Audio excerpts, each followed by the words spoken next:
मुख्यमंत्री झाल्यानंतर एकनाथ शिंदे यांना वाटत होतं की आता त्यांचं राजकीय करिअर बहरेल, पण जसजसे दिवस गेले तशी गोष्ट उलटीच घडायला लागली।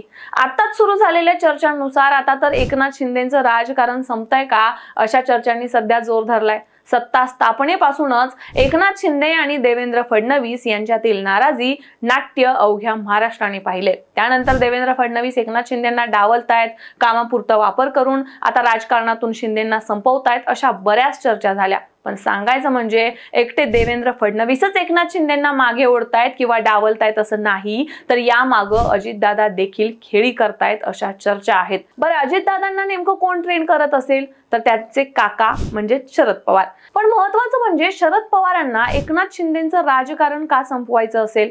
अजितदादा आणि शरद पवार यांचं आतलं समीकरण सध्या काय आहे? एकनाथ शिंदेंच्या विरोधात त्यांचं राजकीय गणित काय चाललंय आणि या सगळ्या हालचालींचा पुढच्या निवडणुकीत आणि शिंदे गटाच्या भवितव्यात काय परिणाम होऊ शकतो, या सर्व प्रश्नांची उत्तरं जाणून घेऊयात आजच्या या व्हिडिओमधून। नमस्कार, मी प्रगती देसाई आणि तुम्ही पाहताय TOD मराठी। सर्वात आधी आपण दोन प्रमुख नेत्यांच्या राजकीय प्रवासाचा आणि त्यांच्यातील संघर्षाचा थोडक्यात आढावा घेऊयात।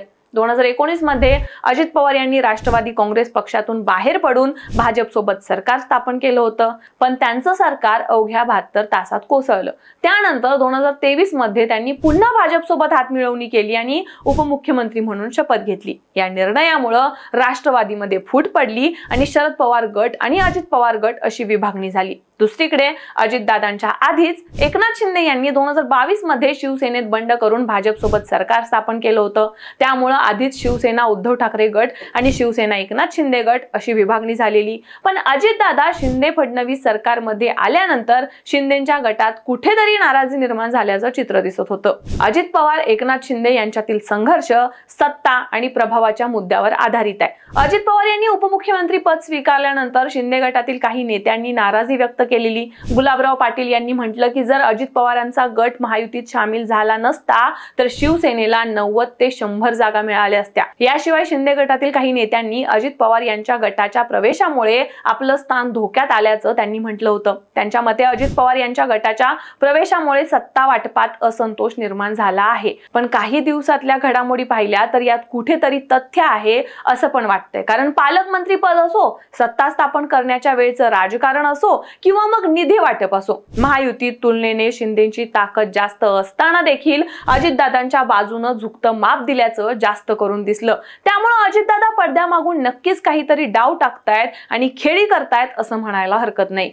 आता महत्त्वाचा मुद्दा हा की शरद पवार शिंदेंचं राजकारण का संपवत असतील? शरद पवारांना शिंदे का अडथळा वाटत असतील? त्याच्या मागे कारण काय असतील? एकनाथ शिंदेंनी शिवसेनेतून बंड करून मुख्यमंत्री पद मिळवलं, पण हे बंड फक्त उद्धव ठाकरेंच्या विरोधात नव्हतं हे आता लक्षात येतंय। कारण शिंदे मुख्यमंत्री झाले पण त्यांनी नवनिर्मित शिवसेना सांभाळायचा प्रयत्न केला, तो मराठा OBC मतांवर आधारित होता। आणि इथंच अजित पवार आणि अप्रत्यक्षपणे शरद पवार यांचं राजकीय बुद्धिमत्तेचा मास्टर प्लॅन सुरू झालाय। शरद पवारांना एकनाथ शिंदे अडथळा का वाटतायत तर त्याचं पहिलं कारण म्हणजे त्यांना मराठा मतं केंद्रित ठेवायची आहेत। राष्ट्रवादी काँग्रेसचं पारंपरिक बळ मराठा मतांवर होतं। शिंदे मुख्यमंत्री झाल्यावर त्यांनी मराठा समाजात आपली प्रतिमा तयार करण्याचा प्रयत्न केला। त्यामुळे पवारांना हे समजून आलं की हा माणूस थेट मराठा नेतृत्व म्हणून उभा राहतोय, जो त्यांच्या मताचं विभाजन करू शकतो। दुसरं कारण म्हणजे शरद पवारांना हे कळून चुकलंय की भाजपच्या विरोधात एकसंध मराठा चेहरा हवाय। कितीही काही म्हटलं तरी एक गोष्ट मात्र स्पष्ट आहे, ती म्हणजे 2029 ची विधानसभा नजरेसमोर ठेवून मराठा केंद्रबिंदू निर्माण करण्यासाठी शरद पवार अजित पवारांना पुढे करत आहेत हे नक्की। आणि यासाठी शिंदे यांना आत्ताच राजकारणातून संपवणं किंवा कमकुवत करणं आवश्यक आहे। याशिवाय अजित पवारांचा भाजपमध्ये प्रवेश ही चाल केवळ भाजपची गरज नव्हती, तर ती शरद पवारांची ही रणनीती होती अशा चर्चा आपण वरिष्ठ राजकीय विश्लेषकांकडून बऱ्याच ऐकल्या। शरद पवारांनी अजितदादांना फॉरवर्ड प्लेयर बनवलं आणि त्यांना शिंदेंचं वेटेज कमी करायचं काम दिलं। तेच सध्या अजितदादा करतायत। अजित पवार उपमुख्यमंत्री झाले आणि सगळ्यात पहिलं झालं ते म्हणजे शिंदेंचं राजकारणातलं किंवा महायुतीतलं वजन कमी झालं।